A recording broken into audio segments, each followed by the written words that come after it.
ರಂಜಾನ್ ಮಾಸದ 21ನೇ ದಿನ. ನನಗೆ ಪ್ರೇರಣೆ ಅಂದರೆ ಕುರಾನ್ನಲ್ಲಿ ಅಲ್ಲಾಹು ತಿಳಿಸಿರುವಂತೆ ಈ ಒಂದು ಇಫ್ತಾರ್ ಕೂಟ ಒಂದು ಆಯೋಜನೆ ಮಾಡೋದು ಇದು ಏಕತೆ ಮತ್ತು ಸಹೋದರತೆಯನ್ನು ಬೆಳೆಸುವಂಥ ಉದ್ದೇಶದಿಂದ ಮತ್ತು ಅಲ್ಲಾಹುವಿಗೆ ಒಂದು ಕೃತಜ್ಞತೆಯನ್ನು ಸಲ್ಲಿಸುವಂಥ ಒಂದು ಕಾರ್ಯವಾಗಿದೆ. ಇಂಥ ಒಂದು ಪವಿತ್ರ ಕಾರ್ಯವನ್ನು ಮಾಡೋದಕ್ಕೆ ಅಲ್ಲಾಹನೇ ಪ್ರೇರಣೆ ಆಗಿದೆ. ನನಗೆ ಆ ಅಲ್ಲಾಹ್ವಿನ ದಯದಿಂದ ಎಲ್ಲರಿಗೂ ಒಳಿತನ್ನು ಮಾಡಲಿ. ಸಮಸ್ತ ಮುಸಲ್ಮಾನ್ ಬಾಂಧವರಿಗೆ ನಮ್ಮ ಚಿಕ್ಕಬಳ್ಳಾಪುರ ಜಿಲ್ಲೆಯ ಹಾಗೂ ನಾಡಿನ ಎಲ್ಲ ಮುಸಲ್ಮಾನ್ ಬಾಂಧವರಿಗೂ ಕೂಡ ಒಳ್ಳೆಯದು ಮಾಡಲಿ.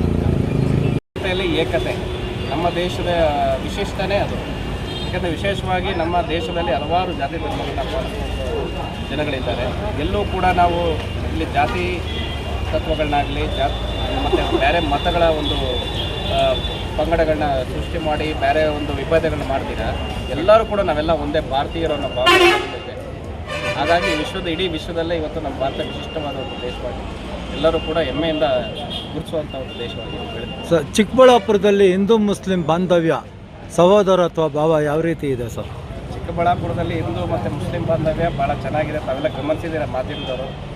ಎಲ್ಲರೂ ಕೂಡ ಸಹೋದರದ ಒಂದು ಭಾವನೆಯನ್ನು ಹೊಂದಿ ಎಲ್ಲರೂ ಕೂಡ ಒಂದು ಕುಟುಂಬದ ರೀತಿಯಲ್ಲಿದ್ದಾರೆ. ಅದು ನಿಜಕ್ಕೂ ಖುಷಿಯಾಗುತ್ತೆ.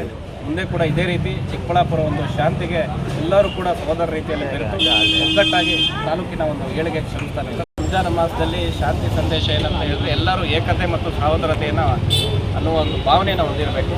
ಆಗ ಮಾತ್ರ ಒಂದು ಶಾಂತಿ ನೆಲೆಸುವಂಥ ಒಂದು ಸಾಧ್ಯತೆ ಹೆಚ್ಚಾಗುತ್ತೆ. ಈ ಸಮಯದಲ್ಲಿ ಯುದ್ಧ ಆಗಬಾರ್ದಾಗಿತ್ತು. ನಾನು ಕೂಡ ದುಬೈಯಲ್ಲಿ ಸಿಲುಕಿದ್ದ ಯುದ್ಧದ ಒಂದು ಸಮಯದಲ್ಲಿ ಒಂದು ಅಲ್ಲಾಹ್ವಿನ ಆಶೀರ್ವಾದ ಎಲ್ಲ ಒಂದು ದೇವರ ಆಶೀರ್ವಾದದಿಂದ ನಾನು ಕೂಡ ಅಲ್ಲಿಂದ ಕಳೆದ ವಾರ ಬಂದಿದ್ದೇನೆ. ಈ ಒಂದು ಪವಿತ್ರ ಮಾಸದಲ್ಲಿ ಯುದ್ಧ ನಡೆಯೋದು ನಿಜಕ್ಕೂ ದುಃಖಕರ ಸಂಗತಿ. ಆದಷ್ಟು ಬೇಗ ಒಂದು ಅಲ್ಲಾಹ್ವಿನ ಒಂದು ದಯದಿಂದ ಅದು ಕೊನೆಗೊಳ್ತದೆ ಅಂತ ನನ್ನ ಒಂದು ಆಶಾಭಾವನೆ ಇದೆ.